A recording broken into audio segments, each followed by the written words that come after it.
Not to that. I should try to stay out I of sight. see you! Victory! I will carry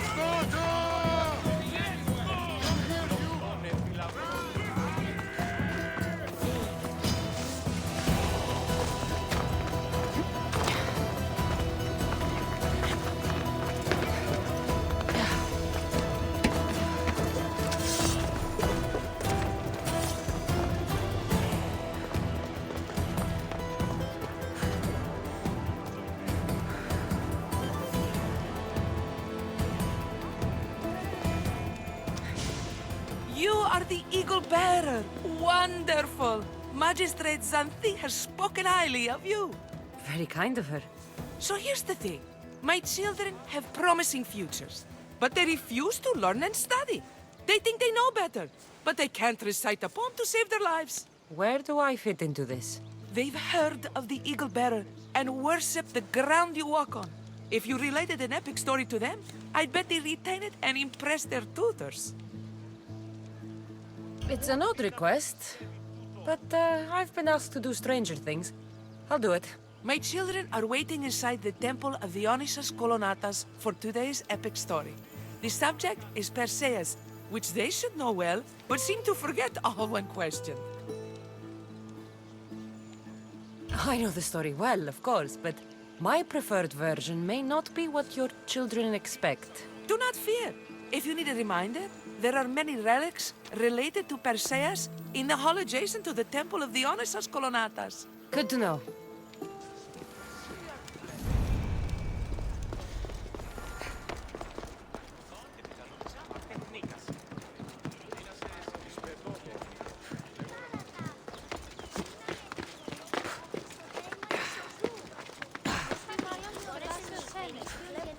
Hello, I'm... The Eagle Bearer.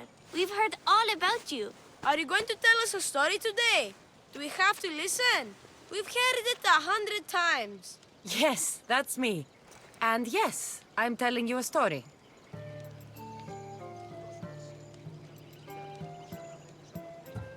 Let us sing with the voice of the goddess about the exploits of brave Perseus and noble Pegasus.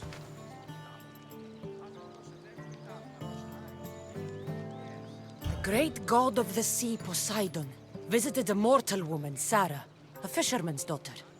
The god of the sea frolicked with her in the shape of a dolphin, and she knew his love. Ugh.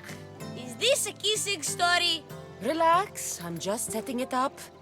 Soon, Sarah gave birth to a child, the half-blood hero Perseus. I thought Perseus' mother's name was Danae, like my sister.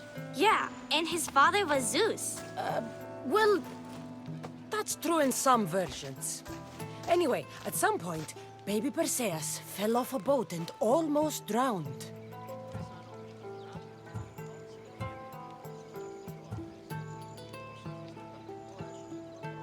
Perseus and his mother Danae were rescued on the island of Seriphos, and Perseus grew up under the care of a kindly fisherman, Victis. Lucky them. Did the gods help? Maybe.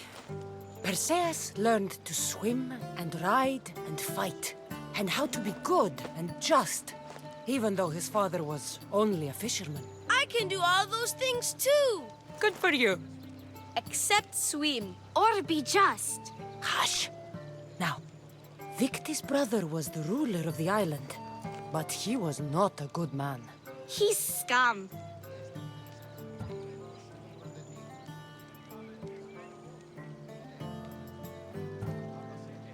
The cruel king of Seriphos, Victis' brother, Polydectes, decided he wanted to marry Danae, for she was still beautiful and noble. But Perseus knows his mother does not want this. Victis couldn't stop his brother, so it was up to Perseus to interfere and be annoying. Christos, that's your job. I will keep the stinky king from marrying you. The cruel, stinky king became angry. To get rid of Perseus, Polydectes sent him on an impossible quest.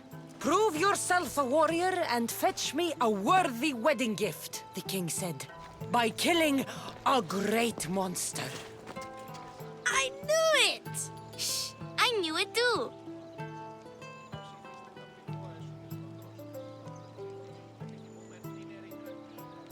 Polyvectis told Perseus to bring back the head of Medusa, the Gorgon whose gaze could turn anyone who looked into her eyes to stone. Polyvectis knew that Medusa would be Perseus's death. That stinker! But the evil king did not know Perseus was favored by the gods. Hermes gifted Perseus with winged sandals and a silver sickle, and Athena gave him a bronze shield, polished, mirror bright. Perseus flew to Medusa's lair and used the shield to watch her reflection. He cut off her head with the sickle of Hermes. As she died, the winged foal Pegasus sprang from her neck. Yes! Flying home, Perseus found the maiden Andromeda chained on the Ethiopian cliffs, waiting to be sacrificed to the baleful sea monster Ketos. Perseus used Medusa's head to turn Ketos to stone, rescued Andromeda, and married her. Take that, Ketos! Perseus returned home to find King Polyvectis relentlessly pursuing the Nai. They quarreled, and Perseus showed the king his wedding gift. When he saw Medusa's head, Polyvectis turned to stone. Yes!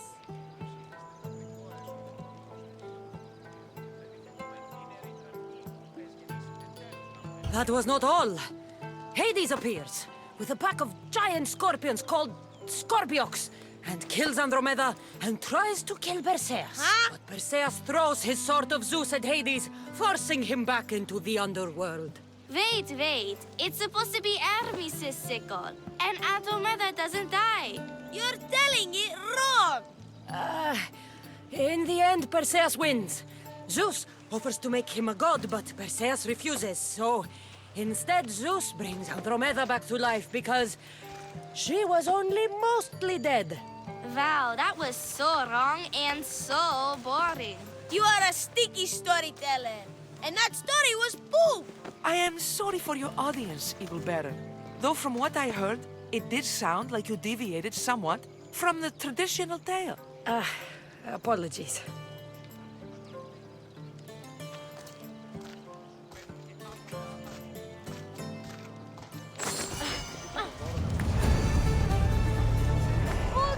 Do you have some more stories for us, Eagle Bearer? Maybe about a chariot team called the Champion Ducks? Or a giant wooden rabbit used to sack Troy? I don't believe any.